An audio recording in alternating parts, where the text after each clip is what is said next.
Welcome to this program, Development at Work. I am Audreyanna Thomas, and this is the first time I'm doing a live podcast program on YouTube, social media. So um, I'm having some hiccups, but I got some excellent technical support, and so I'm on now. So this program is Development at Work, and Development at Work is a part of our Building Our Dream Guyana movement. And I guess we all have dreams. And the Building Our Dream Guyana movement focuses on economic and social stability for families and communities. And so what I'm hoping is that we will be able to build out a whole development program that we can do with families, with communities, towards their social and economic development. The program will focus on building our dream villages, building our dream communities, building our dream families, building our dream life. Somebody said, don't forget, building our dream life also. And what I like about the program is that building our dream Guyana, it could be you can build your dream Barbados also. So the programs and activities which will form a part of this program, you can have your building your dream Barbados movement, building your dream India movement, building your dream Nigeria movement, building your dream Trinidad and Tobago movement. And so what I'm hoping that we can do on this program is to focus on villages. How can we build our dream villages? How can we build our dream communities? How can we build our dream families? How can we build our dream lives? And so what you will learn from this program is more or less a technical advisor, technical expert, technical specialist, that kind of support you will get from this program. Because one of the things I've realized is that while we need political leadership, yes, but I think we communities in Guyana, we have not had transformational leaders at the community level. And we're seeing it, there's a saying, the proof of the pudding is in the eating. And we're seeing it in our society. There's an absence of transformational leaders at the level of the community. And so this program is transformational, and it will focus on transforming our families and our communities. And so while we may focus a bit on politics, it's not a political program, but because politics plays a major role in our lives and in our development, we will focus on politics. So to set some context, I'd like to share this with you. In Guyana, I have to set the context in the Guyana setting. And so in Guyana, sometimes we say that the government has lost its way.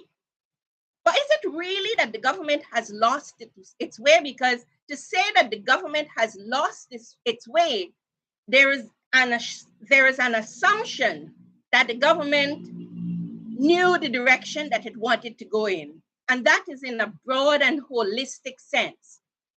And what I've realized is that when you really examine the Guyanese society, particularly after oil in 2020, and we'll be doing a lot of that on this program, you realize that in some cases, we're asking the government to do what perhaps the government should not be doing. The government should be playing a supporting role, as against we expect them to play a leading role. And so I'm going to explain to you what I mean by that in a minute. For example, we're asking the government to conceptualize design, and implement our dream villages, what our dream village should look like, what our dream communities should look like, what our dream families should look like, and to some extent, our dream lives. And the more I think about it, it's the more I am concluding that our problem in development, I'm looking at the Guyana context, is really 20% the government and 80% us. Here is what I'm saying. I believe that we have only really tapped into 25% of what we can do, who we can be, how we can transform our communities, our lives, and our families in Guyana. So if we've only tapped into 25%, there's a 75% that we can develop. There's a 75% space that we can develop. So let's come back to the government and what we're asking the government to do. As very often when we say the government has lost its way, the government focuses a lot on international investors, on investment, on business. And the more I think about it, I realize that the foreign investors and the business people, they come to the government with an already conceptualized plan. They come to the government, they conceptualize what they want to do, they design it, and they come with an implementation plan. The government's role is to facilitate the implementation of that business plan that foreign investors come with, that businesses come with. And so we, as it relates to the ordinary citizens, how can we conceptualize a plan for our villages, a plan for our communities, a plan for our families, and a plan for our own lives? And in the same way, the government is facilitating the implementation or the rolling out of the foreign investors' plan, business plan, and the business plan from the business community in Guyana. It's the same way the government can facilitate our community development plan, our village development plan, our family development plan, and our dream plan for our lives. I'm going to get into that in a little detail. I'm going to also propose several programs that we can do so that we can take the lead, communities can take the lead, families can take the lead, and the government facilitate our programs. So that's what this program Development at Work is going to focus on. And so, for example, the APNU supporters, they usually say, Granger didn't do anything for us.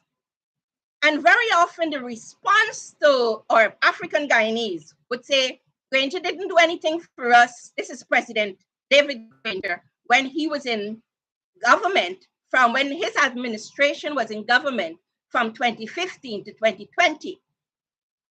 But the more you think about what African Guyanese and what Guyanese mean by the David Granger government didn't do anything for them, many people interpret it literally, and they say, no, Granger did this, he did that, he did the other, and he did in the Guyanese, to use the Guyanese vocabulary, and he did this, that, the other, and the third.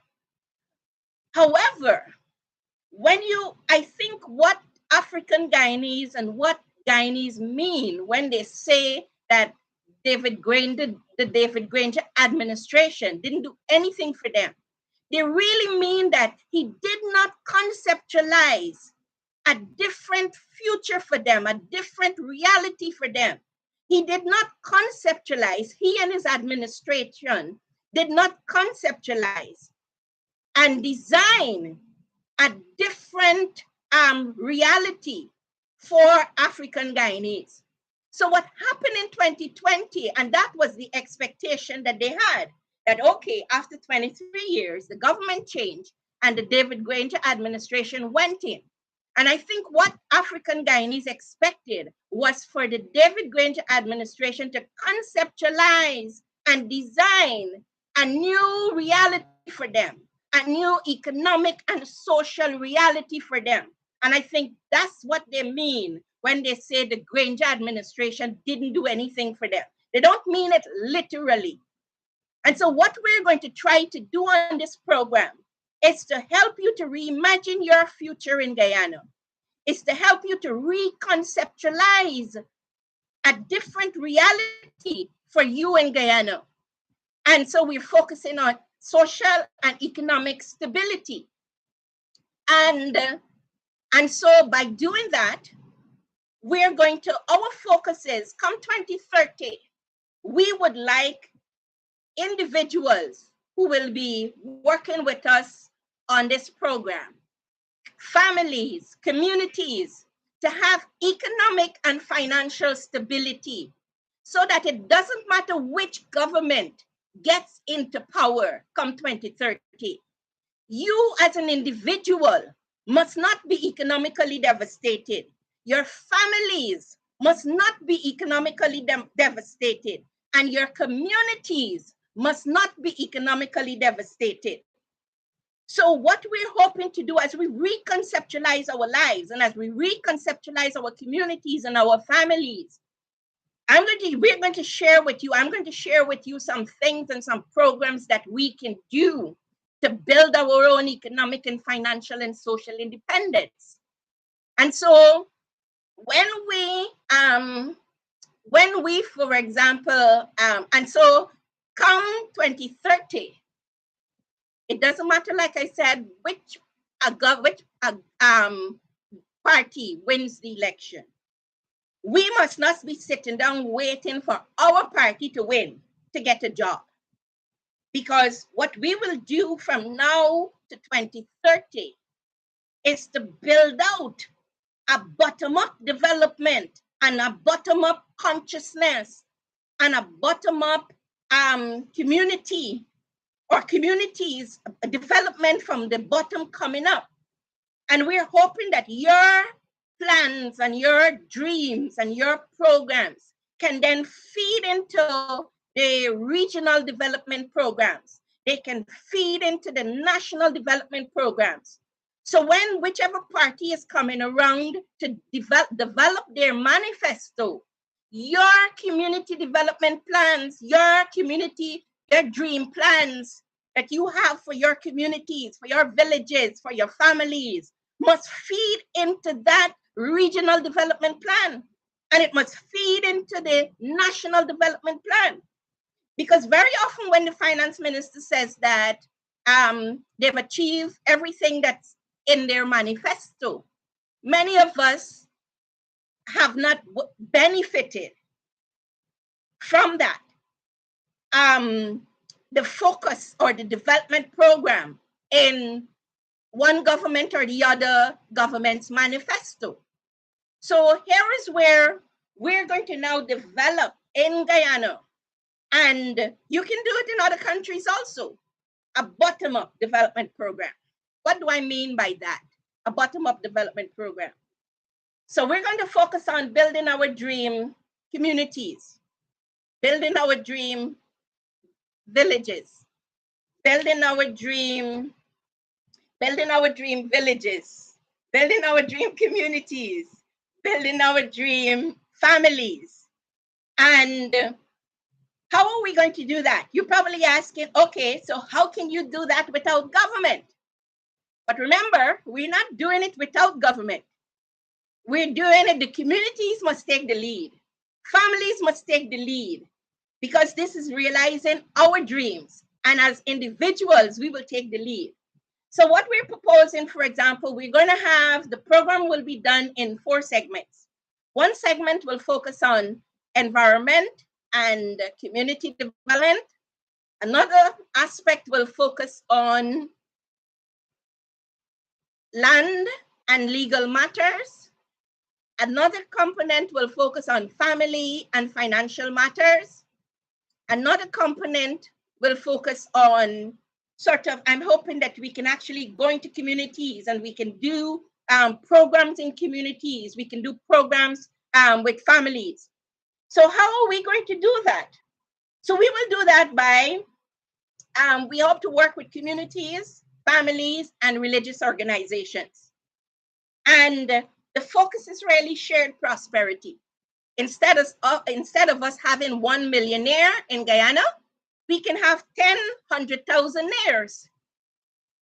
So everybody has an opportunity, or everybody has some money in their pocket. Everybody can pay their bills. Instead of having 1 millionaire that we are celebrating, we can have 100,000 naires. And we're going to talk about how we can do that. Remember I said, we've only tapped into 25% of who we are and what we can be and what we can achieve in this great and awesome country called Guyana. And so we're going to help you. We're going to push you. We're going to put the ideas out there for you to, and hopefully that you can buy into these ideas. And it doesn't matter whether you're a WIN supporter, whether you're a PPP supporter, whether you're an AP and you're an AFC supporter. Our program, Building Our Guyana Movement, is we're focusing on economic and social stability for everyone, because all men were born equal. So we're focusing on, we also want to focus on what I would call reconciliation and recognition. I don't like the idea of, in the Guyana context, we're focusing on truth and reconciliation, because if we really know the truth, we would never reconcile. If we really know the truth about our different eras of in terms of politics and in terms of different periods of our history, never reconcile. So my focus is not on truth in this context, in terms of truth and reconciliation. My focus is on truth because the truth shall set us free, right? But in this context, so we'll focus on truth and recognition at the community level, at the family level. So let's move on. So what we're aspiring for, I'm working on a program with some communities, and our focus is by 2030 for the individuals, the families, and the community to have financial and economic independence and stability. And so come 2030, it doesn't matter who gets into government. The people who I'm working with, I'm saying to them, you must not be economically and financially devastated. I have seen some, and experienced too, some financial and economic devastation from 2020, particularly since oil came. And it was scary. And I think hence, it has developed the passion in me to focus on economic and financial stability and independence for families, communities, and individuals.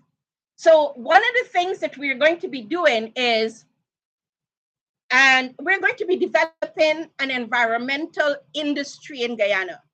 You know, since the British left in the 1960s, we did not develop an industry in Guyana until the oil and gas industry in 2019. So, however, part of our challenge in Guyana, and I think part of the challenge is the government, is structure, is its organization. And so we can develop an environmental industry in Guyana. And I'll tell you what I mean by that. The other industry that I'm suggesting that we develop is a community service industry. And but let me explain a little more, and then we can develop a family industry. Focus on developing the family as an industry, focusing on the business of the family. And I'm going to explain to you a little more what I mean by that. as it relates to finance, in terms of economic and financial stability, every church must have an economic development plan for your members. Don't wait until the government come to develop an economic development plan for you. Every church, every mosque, every Hindu temple should have an economic development plan for your members. And so every community should have a sustainable development and economic development plan that would feed into the regional development plan and the national development plan. So when we talk about exclusion and we talk about this, Guyana is not an inclusive country, or the government is not inclusive. The governance approach is not inclusive. When we talk about the winner takes all model is not working for us, what is our response to the winner takes all model not working for us? It's one thing to analyze what is our problem, to understand what is our problem. Our problem is when the winner takes all model is not working for all of us. And so what do? So what I'm suggesting is that at the level of the community, you design a sustainable development and economic development plan for your community. Buxton must have, or ought to have rather, because our approach is voluntary. Buxton ought to have a sustainable development and economic development plan. Friendship ought to have a sustainable development and an economic development plan. Maybe at another time in our history, that was not relevant, but it's relevant today, because in our response to having a more inclusive society, having a more economically inclusive society, we must play an active role in that. And in terms of including our vision and our dreams in that plan. For my communities that I work with, we have an economic development plan. We have a sustainable development plan. We have development plans for the families, and it's heavily focused on shared prosperity. It's heavily focused on, or those plans rather are heavily focused on shared prosperity and on economic and financial stability. And so little did we know when we were developing those plans was that we were developing models actually. So what I'll be sharing with you on this program, Development at Work, some models. So if you would like your community to be a part of Development at Work, if you would like your, well, it's going to be difficult to work with families, except you have a big family like mine. My family is a community within a community. So we can work, even though I work with my family is a community also. And so, but we can explore how we work with families. And, but this is where we can perhaps work with families through the religious or the organizations like the churches, the mosques, the temples. And like I said, we're focusing on shared prosperity. We're not focusing on whether you're APNU or PPP or WIN or Forward Movement Guyana or AFC. We're not focusing on whether you're Black, you're Indian, you're Portuguese, you're Chinese. However, for full disclosure, I'd like to say that as an African Guyanese and as someone who understands the issues of African Guyanese, I'm going to be dealing with issues in relation to African Guyanese in a specific way. And it's not in a specific way in terms of excluding, focusing on the other races, but I'll deal with it and address the issues in a specific way. You know, Albert Einstein said, if you have 60 minutes to solve a problem, spend 55 minutes trying to understand the problem, and then 5 minutes trying to solve it. So I've spent the 55 minutes trying to understand the issues of African Guyanese in an oil and gas Guyana context.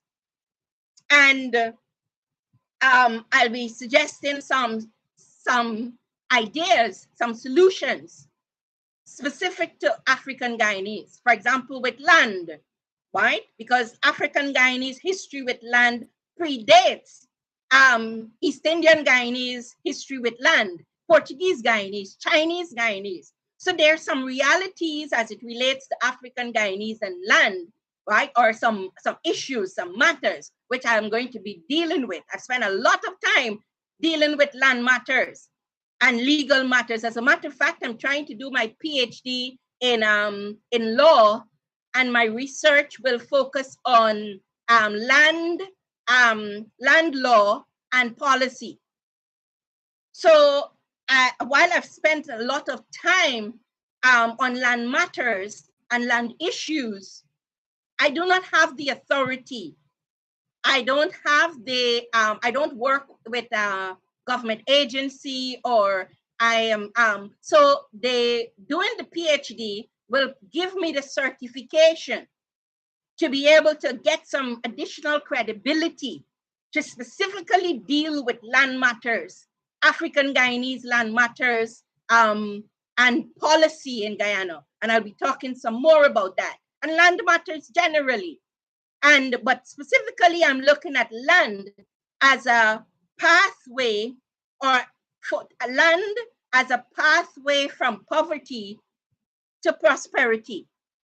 I'm also working on what I call a village sustainable development and prosperity index. And it's an index that we will use in villages.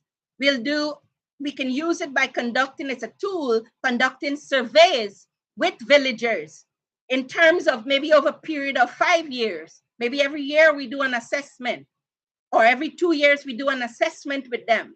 And this village sustainable development and prosperity index, it has indicators. And so as to how can a villager measure when they're moving from the progress from poverty to prosperity. And one of the indicators in that index is land as capital and collateral. So when we're going to begin to push back against the government's approach to policy, to land and policy, we will do it from a highly anthropological, that's a big word, but what I really mean, when you study, part of my research will focus on the anthropological aspects of African Guyanese and land, and from an economic standpoint, land as a way of bringing the cultural aspects, land as a means of bringing people out of poverty into prosperity, and how those considerations ought to be a part of national development planning and national policy making. But I'm going to deal with that some more. I'm now in the process of exploring that PhD program. So let's come back now to when I talk about developing an environmental industry. Oh, some of the other programs that we'll be dealing with are a program called Every Citizen a Resource. So our program this program, every single citizen, we ought to treat them as a resource. So drivers, when you're driving on the road and you see somebody crossing the road, that's a resource. It's somebody's father, somebody's husband, somebody's son. It's that person might be a policeman, might be a soldier, might be a public servant, making a contribution to the development of Guyana. So this program, Every Citizen a Resource, is promoting every citizen every member of your family should have 3 skills from which they can earn. So if you're a taxi driver and today the road is difficult and you're not making money on the road, you must also be a trained plumber. So you must be able to pick up your tools and go out and do some plumbing and earn from that skill. And if you can't use your skill in plumbing, then you're probably an electrician too. So the road is hard. You normally drive taxi and you decide today that I'm going to put the car down and pick up my tools and go and do some plumbing. But you don't have a lot of work in plumbing. So you're going to do some electrical work or some carpentry. Or maybe you're an accountant. You go and you do a bit of accounting, right? Or maybe you're an accountant and then you work in evenings. You use your car to work to work taxi, and then you can still do your plumbing on weekends. What am I saying? So every citizen a resource promotes every citizen ought to have at least 3 skills from which they can earn from. I'm going to get to how perhaps that can help us to reduce corruption also. One of the things I'm going to be promoting on this program too is honesty. And we say a lot about, oh, the government is corrupt and the Guyanese are corrupt, but all Guyanese are not corrupt. And we, particularly us who are faith-based, I'm a Christian, and I endeavor to be honest. I endeavor to conduct my business in an honest and with integrity. And let us show the government how they can do development. We will do it, of course, at the community level and in our families, but how they can do it honestly. And so while we complain, yes, while we expose and we highlight, let us conduct ourselves and our business with a higher level of integrity. You cannot beat something that you don't have a higher standard than that thing. Let's say if the government is corrupt, and we are saying the government is corrupt, we cannot win the government except we have a higher degree of integrity. And that's not easy. I pray that God would help me to be honest, to continue to be honest, and help us to continue to be honest. And so because when we talk about shared prosperity, if one person, or if the money in Guyana, like we're seeing with the oil money, is circulating around a small few. But if we're talking about shared prosperity, let us show the government how to conduct community development honestly, how to conduct business honestly.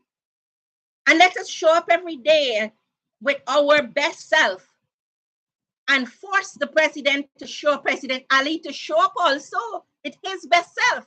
Because I believe the self we're seeing from President Ali, it is not his best self.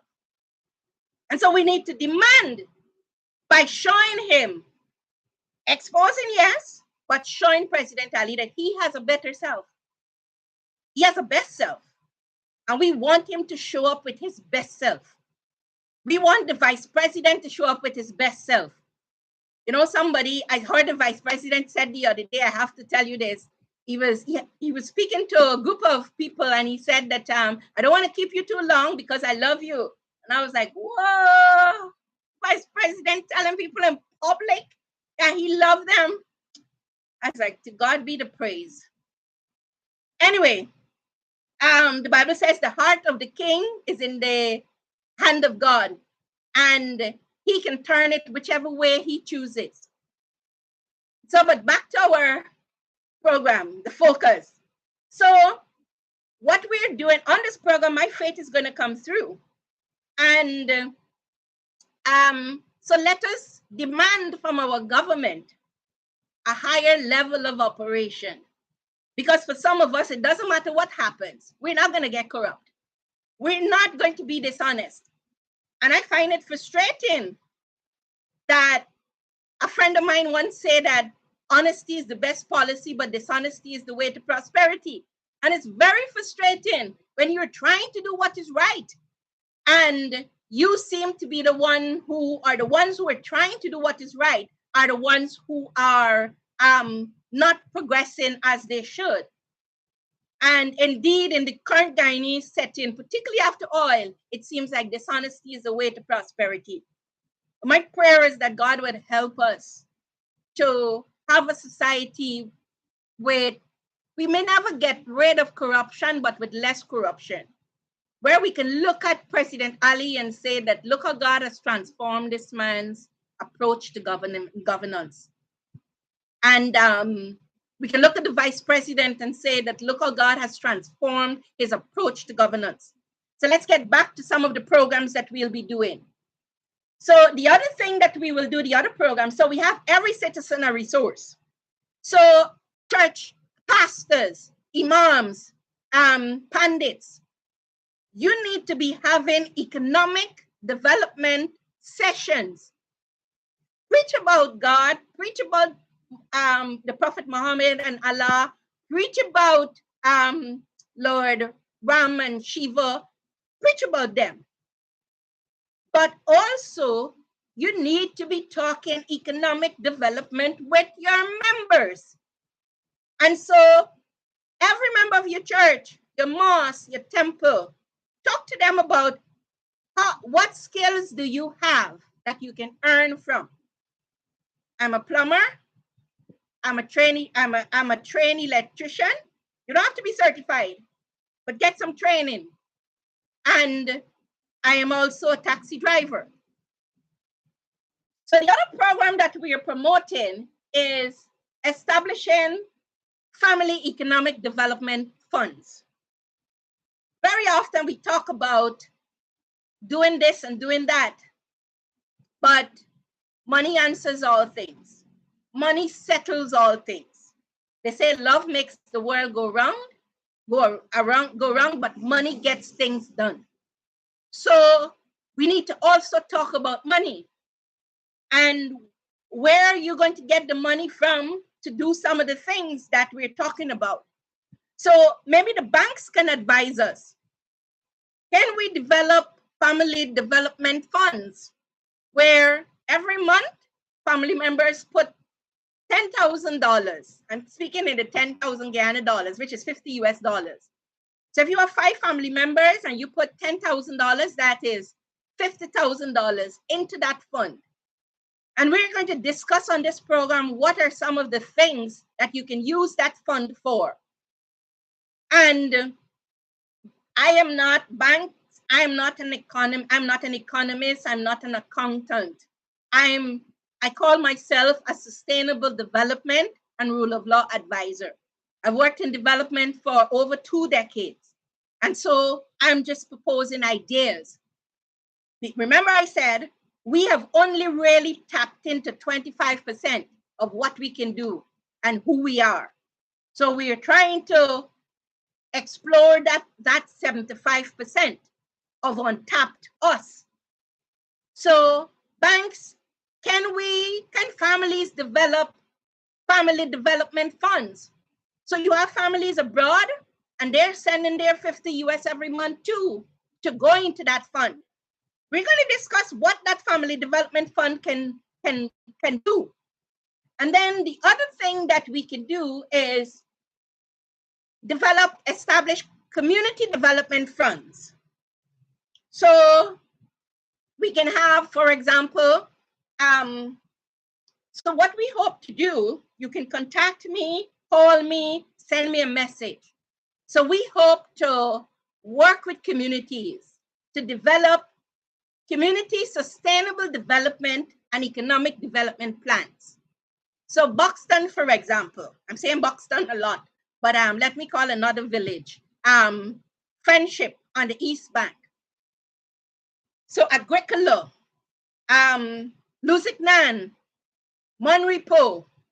So you have community sustainable development and economic development plan for Monrepo, for Grove, for Friendship.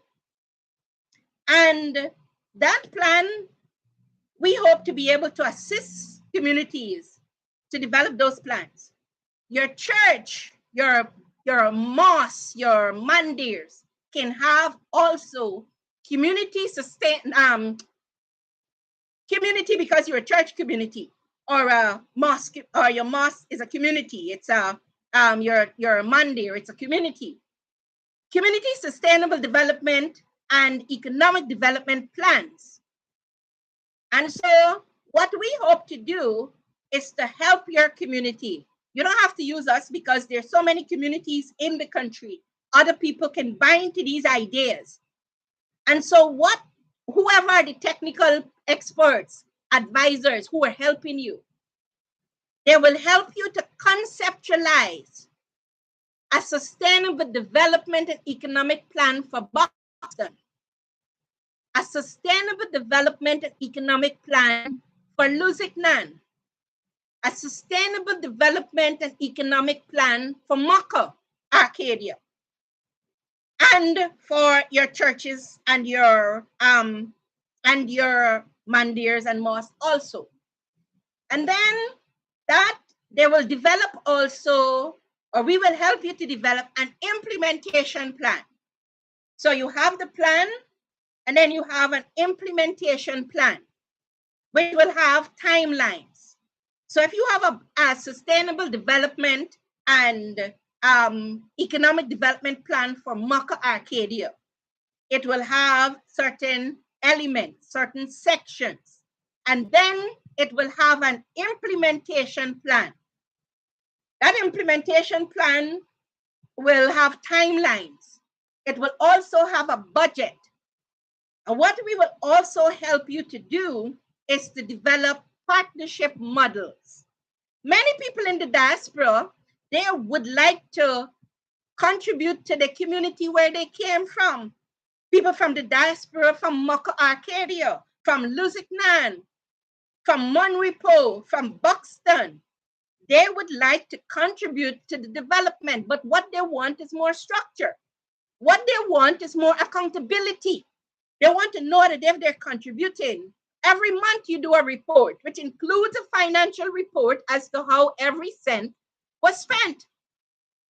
And so we're going to develop partnership models. So for example, if we're helping you to develop, let's say, a sustainable development and economic development plan, it will have certain aspects, certain sections.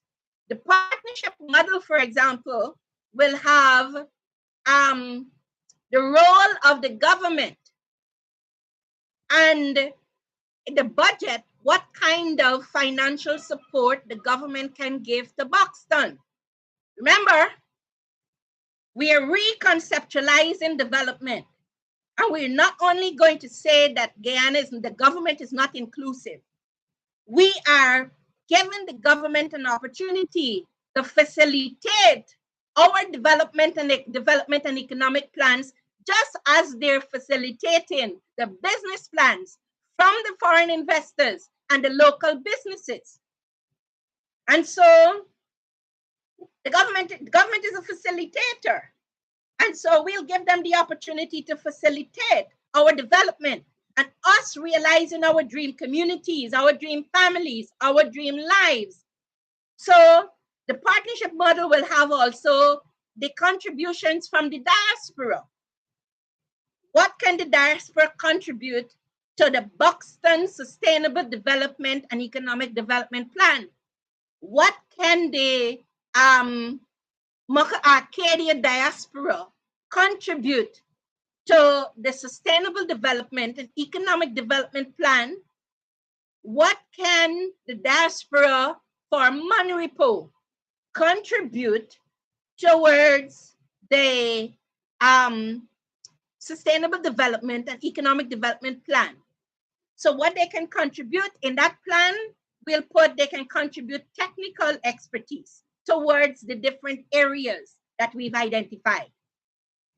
And they can contribute financially, because you now have a budget, and they can contribute towards that budget. And you'll be doing reports, provide them with a financial report. I'm big on accountability. I work with international organizations for a long time. I worked as a project manager on a project, a regional project, and that project was implemented in 16 countries. I was the project coordinator. And the program was funded by an international organization.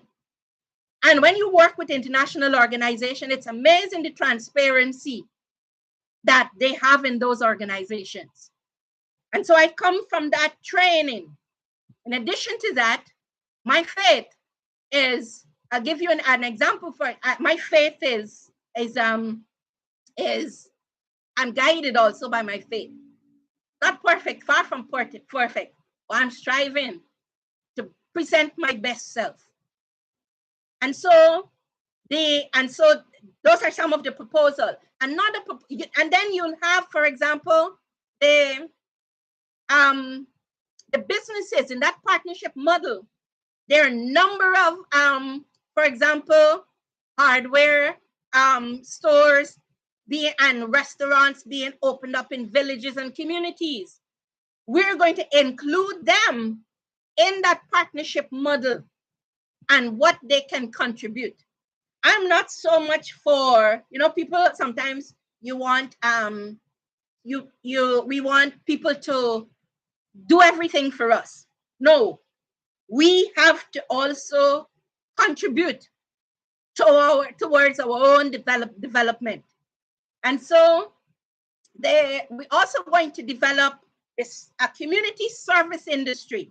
So as a part of that community, or as a part of MONREPO, Sustainable Development and Economic Development Plan, there will also be a section that focuses on developing a community service industry. What do I mean by a community service industry?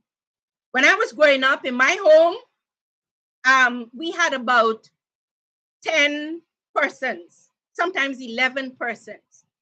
And what I realized is that we had division of labor. Every Saturday morning, my job was to sweep the yard, because I was one of the youngest. Sweep the yard, scrub the steps. So every Saturday morning, I swept the yard, scrubbed the steps.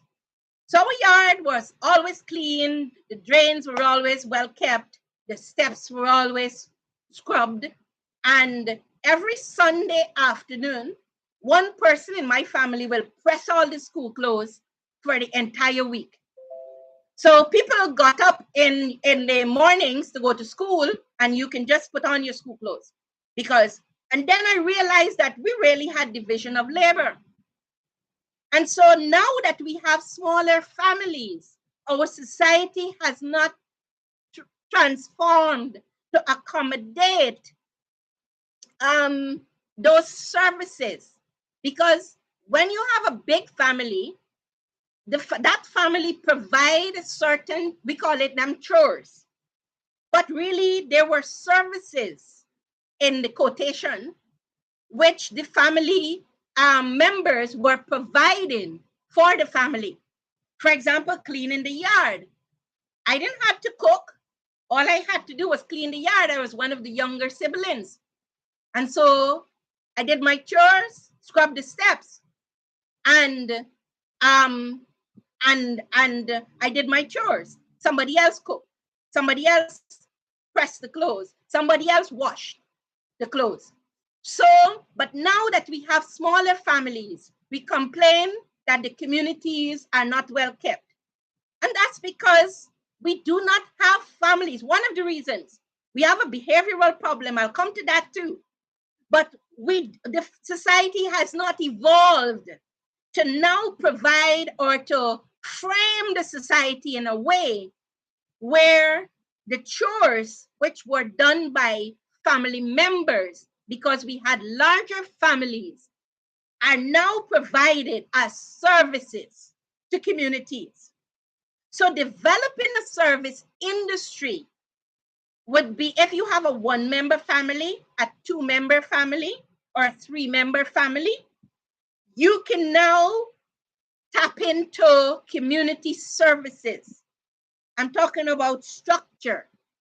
I'm talking about if we're going to develop a response to Guyana being more economically inclusive, to Guyana being more, to our families having more economic and financial stability, to our communities having more economic and financial stability. We need a higher level of organization at the level of the family and at the level of the community. And remember, I said it's community led. So don't let the NDC lead it, because the NDC has a political agenda. They ought not to have, but in most cases they do. The government has a political agenda. And remember I said, what communities need, the community needs technical leadership also. And I think even more so now, the communities need technical leadership. So the service industry, every community should have a plumber or a few plumbers. So then, as a part of your community or your Maka Arcadia sustainable development and economic development plan, you will have how will you develop a service industry in Maka Arcadia? It's job creation. You see how we're pulling jobs out of thin air by being more organized? So if you develop a service industry, then Maka Arcadia will have a few plumbers. They will have a few carpenters. They will have a few masons. They will have a few teachers who will be doing lessons or in order to increase the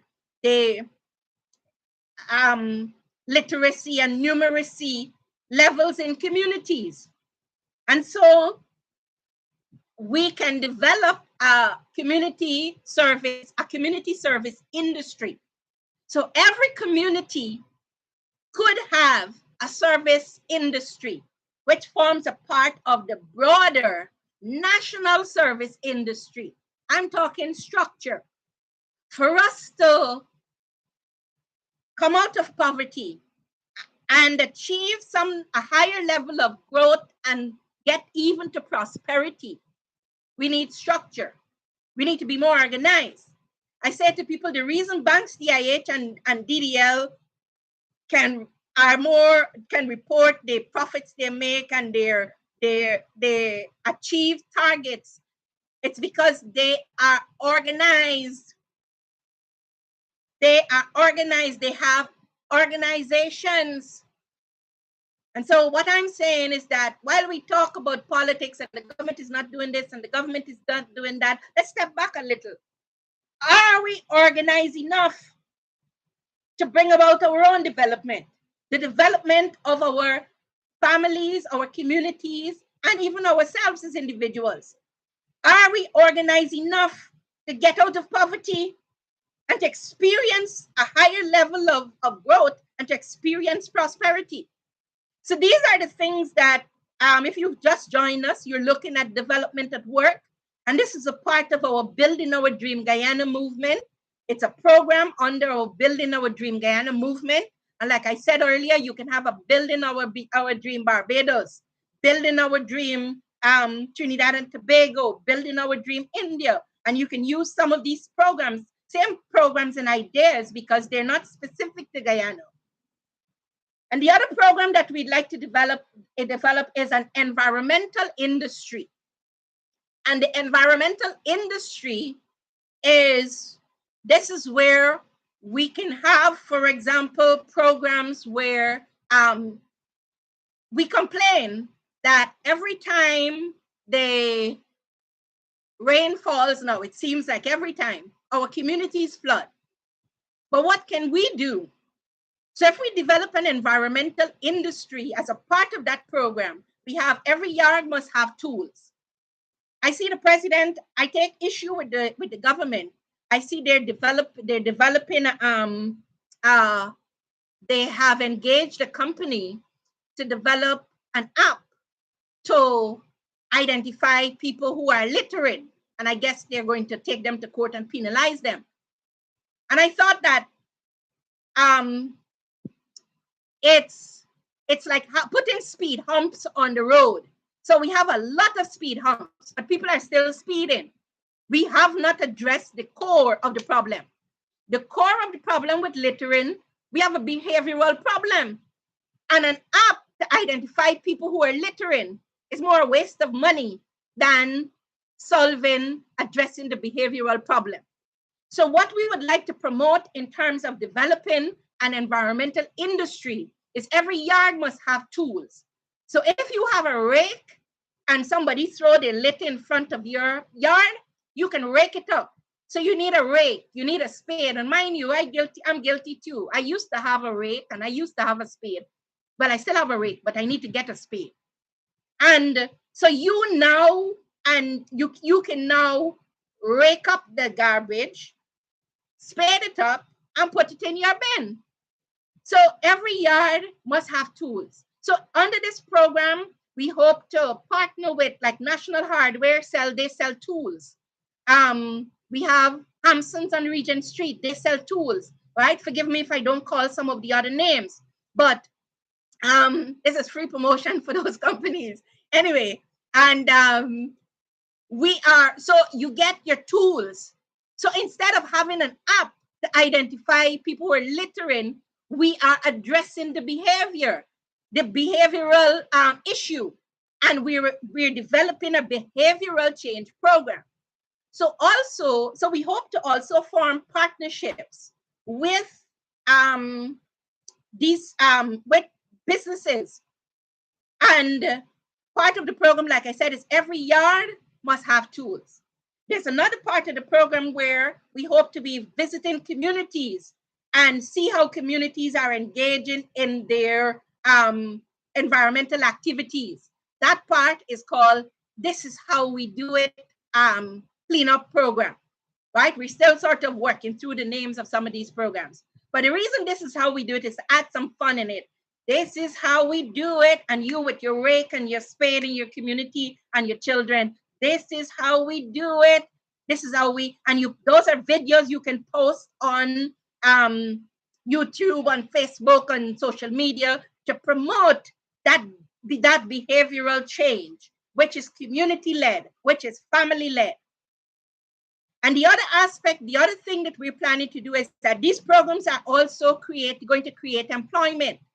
So if every community, as a part of your sustainable and economic development plan, and you have that developing an environmental industry, at least 4 persons in a community can develop a landscape business. And so where you can have 100 customers in the communities. And I'm thinking, if you have 100 customers and each customer is paying you, let's say $2,000 a month to clean their space. If you have to cut trees and so on, then it would be a little more, but every month. So let's assume that we develop the environmental industry and communities. Let's say we're hoping that we can have at least 50 communities on our program.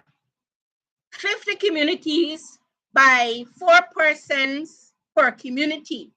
And if you're getting $2,000 a month, that's $200,000 a month divided by 4 persons, 50 persons, $50,000 coming out of thin air as we speak.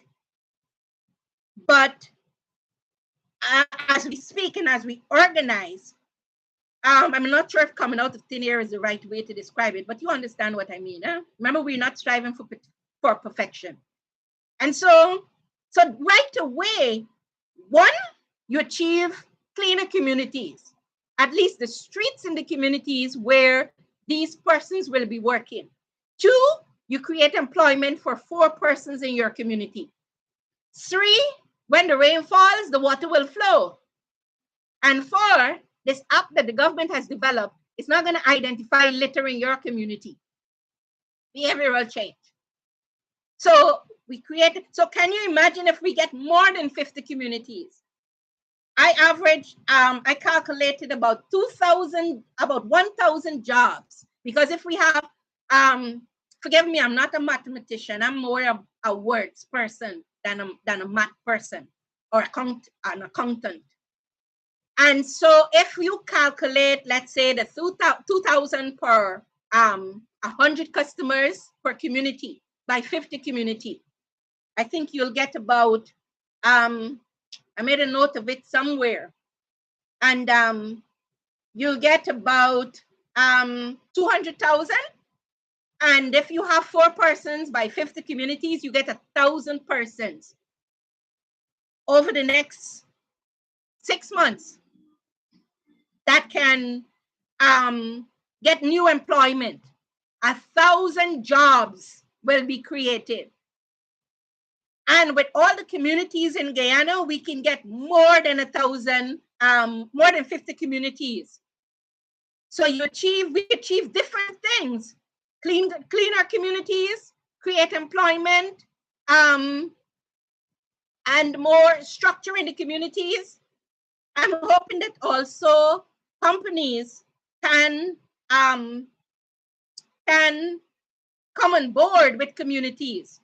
For example, you may have a particular company wants to support the community environmental industry, if I could call it, if we can limit an industry to a community. And you can, companies may want to support various communities. People from the diaspora may want to support developing that environmental industry. And so they will have the opportunity to do that. So these are some of the programs that we would like to share with you. And I'm hoping that you can call me, contact me. My number is 694-5585. And remember, I'm still learning how to use this YouTube. And so I don't know how to type it in as yet. And so let me see if I can type my number here. I see. Okay, so for those of you, it's 592-694 and 5585. So let me see. Send. Wow, that's like magic. And then my email is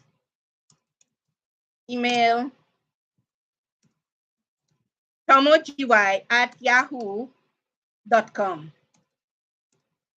So if you're interested in being a part of this program, and if you're interested in us developing a sustainable and development and economic development plan for your community, if you're interested in us developing a sustainable development and an economic development plan for your church, your mosque, give me a call, send me a message, and I'll be more than happy. I'm now kind of building a team of experts or specialists, or people rather, who can provide technical support, right? Because remember I said communities need technical leadership.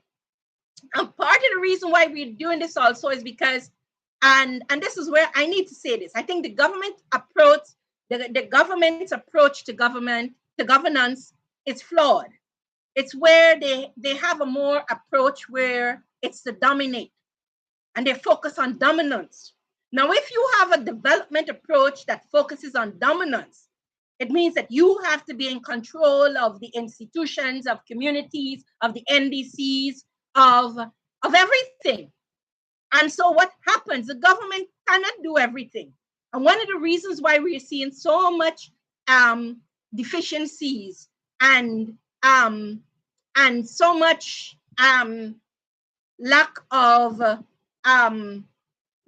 in some cases, there's so much more that is desired. And the institutions are not functioning properly because the institutions are controlled by the government.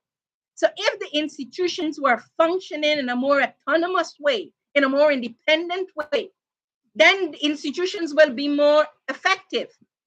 And so Hence, but instead of us waiting for institutions to function more effectively and for the government to become less controlling and dominating, right? What we're doing, some trains have two engines. One engine goes to the north, takes the train to the north, and one engine takes it to the south. So what we're doing, we are getting into the back of the train so while the president is carrying the train south or north, we are getting into the cab of the train to take the train south. And the direction the president is taking the country in, or the government is taking the country in, is where businesses and foreign investors it's easy for them to prosper than for the ordinary Guyanese, or than for your community to stop flooding. So we're getting into the cab and taking the train south. And if the president continues to go full boat in the northern direction, we're going south. And so what's going to happen is that the train is going to collapse, because we are making a decision that we will develop programs to build our dream villages, to build our dream communities, to build our dream families, and to build our dream lives. We have to coexist with the business people and with the foreign investors. We have to coexist. We want to prosper too. And so we're taking the bull by the horn, so to speak, developing our own plans, generating our own monies. So even if the government said, look, I'm not giving you all 1 cent, that's fine. We're going to, you heard what I said, we'll develop family development funds. We'll tap into the diaspora. We'll tap into the businesses in our communities. And I know the government is not going to say that, right? And so I think the government want ideas too. The government should like a program like this. And so what we're doing is, sometimes you have to be, as government, you have to be magnanimous enough to say that, look, this is a good program that Audreyanna is talking about. This is a good program that Building Our Dream Guyana movement is talking about. And we want to be a part of it. We don't want to control it. It's community-led. It's going to be family-led. But this is something that we want to be a part of, right? And so so what else are we going to be doing on this program? I'm approaching wrap-up time, because we said this program will be an hour, but I started late. I started around 7:25. And so I'm going to wrap up in another 5 minutes. And some of the other things that we'll focus on, for example, is one of the things, for example, is we hope to have insurance companies. So your families, I promote insurances. I don't sell insurance, but I'm promoting it. It's about building financial and economic security into your family. And so families, I'm encouraging you. There's some insurance companies, they have some good plans. Get a pension plan. And some insurance companies, I know they have a pension plan, which includes a life insurance, which includes a pension plan and savings. So if you are self-employed, for example, and you don't have a company that is paying you a pension, you don't have medical insurance, go to the insurance companies, find out, how can I get a life insurance? How can I get medical insurance? How can I get a pension plan, that includes a savings? I know that there, and so I'm hoping that we can have on this program people from the insurance company who will come and share what they're doing and how families can tap into some of these services. The other thing that we would like to promote is, we'd like to promote, land. And I'll end on this note, land and land matters. The government, for example, is building this road along the new East Bank public road. And the government is saying to private landowners that they need 400 or 600 feet of the land where they're building the road. So many lands. So what the government is doing, the government is entering into agreements of sale with these landowners for 400, I think, or 600 feet of land. Now, people are saying to me that there's nothing that they can do to stop the government because they're the government, and the law says the government can take whatever lands they want for public purposes. The law doesn't say that. Let me tell you what the law says. The Land Acquisition Act, the Private Land Acquisition Act for public purposes. I can't remember quite the name, but it's something to that effect. Land Acquisition Act for public purposes, where the government can acquire private lands for public purposes. It says that the government must state the purpose for which they want the land. So the government is building that East Bank Road, and the government is asking for 400 or 600 feet. Now the road, a 4-lane road, is 84 feet. So if the 4-lane road is 84 feet, and the government will correct me, but I know it's not more than 100 feet. So if the 4-lane road is 84 feet, why is the government asking you for 400 or 600 feet of your private lands?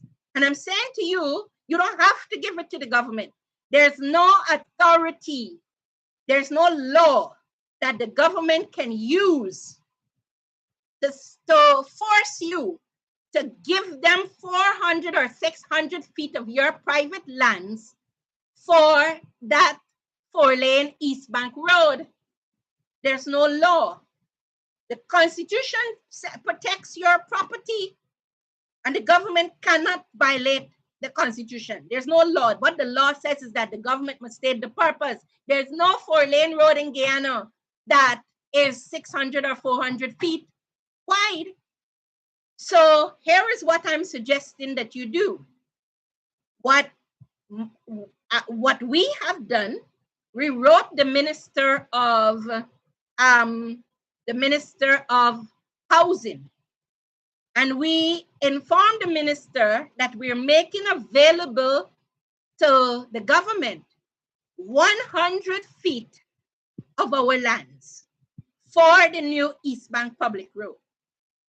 So let the government now come and tell us that 100 feet is not enough for the 4-lane road.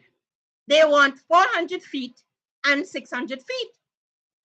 The other thing that we have done, so if you have not entered, the reason the government is entering into the agreement with you is because once you enter into that agreement, you have now entered into a legal arrangement with the government for them to get your front lands.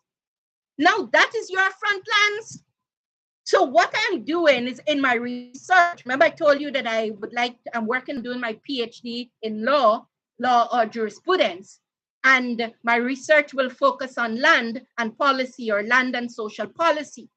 And so what I would like to propose, what I'm proposing in my research is, I haven't even been accepted as yet to the university, but I'm doing the research because my research will come from the work that I've already been doing with communities.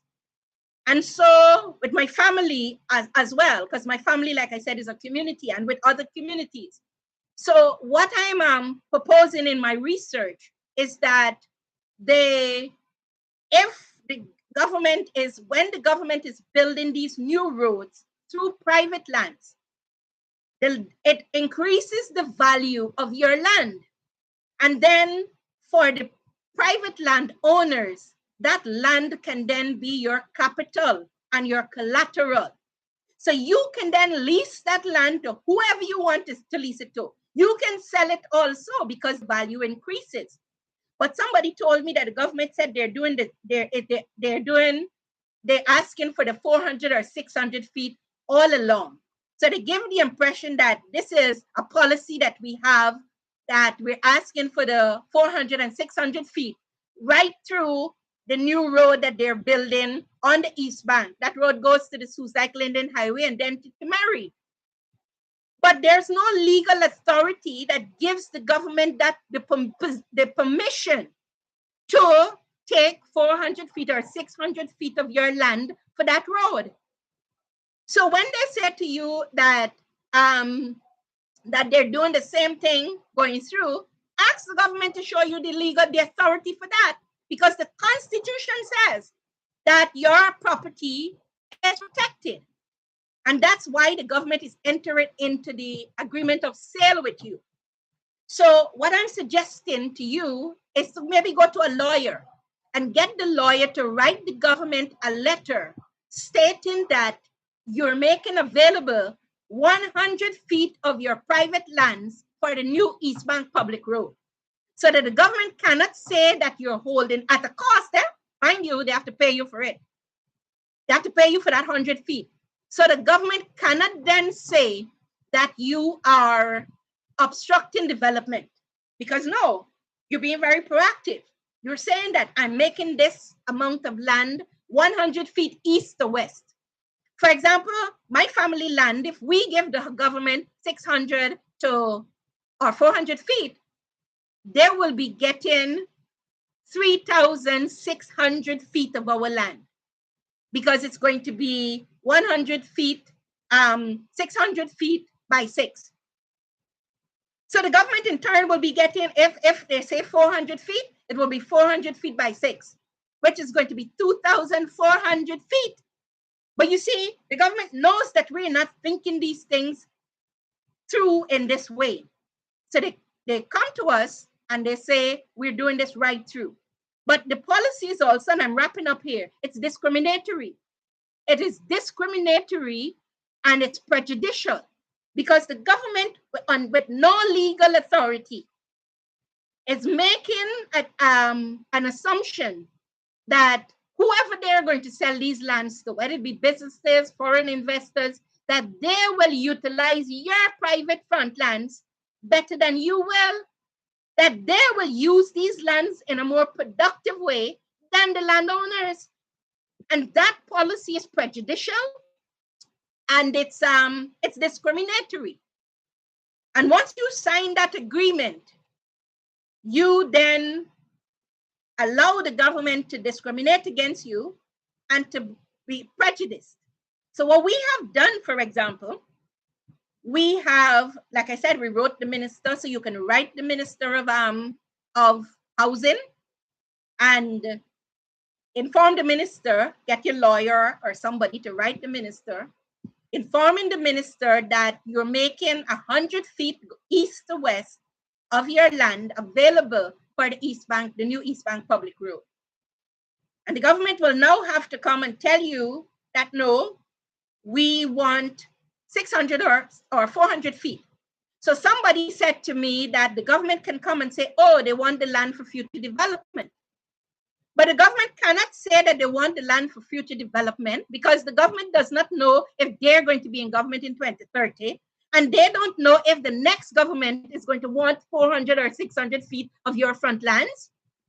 There is no national development plan that all the parties in parliament have agreed to, where they've decided that wherever we will build public roads, we want 400 or 600 feet. So what future development can the government come and tell you about? Remember, I'm a rule of law advisor, and I'm putting on my rule of law advisor cap here. And so they have no legal authority. And even if all the parties in government agree to a development plan where they want 400 or 600 of your land when they're building these public roads, we must challenge it, because it's a discriminatory and a prejudice policy, even if all the parties in parliament agree. So I'm sharing these things with you. You've had a taste tonight of what development at work will be like, what we will focus on. Our next program is Thursday evening on YouTube. We haven't gotten our Facebook up and running as yet, so that we can link you to Facebook, or you can be linked to Facebook on this program also. But we hope to be doing also coming to your communities, coming to your churches. We want to do training and on these areas that I've been talking about. And so I'd like you to message me, write me, let me know what you think about this program. Let me know if you think that it will add value to our development, our even governance, how we do governance. And so my last point I would like to make is that the other thing we're going to focus on is a lot on health and well-being. And finally, I'd like to say that it was really a pleasure. I feel as if I am, sometimes, you feel you're just full of this, you just want to share what is happening inside of you. Some things are that we do are spiritual also. And so I believe this is also spiritual. So have a wonderful week, and I'll be back here again on Thursday. And I look forward to working with communities, working with families, us working with the government, and as we do our family-led, community-led programs to build our dream villages, build our dream communities, build our dream families, and build our dream lives. And remember, I said, this program does not have to be specific to Guyana. You can build your dream India. You can build your dream Canada. Once again, I'm Audreyanna Thomas, and it was a pleasure. Goodbye.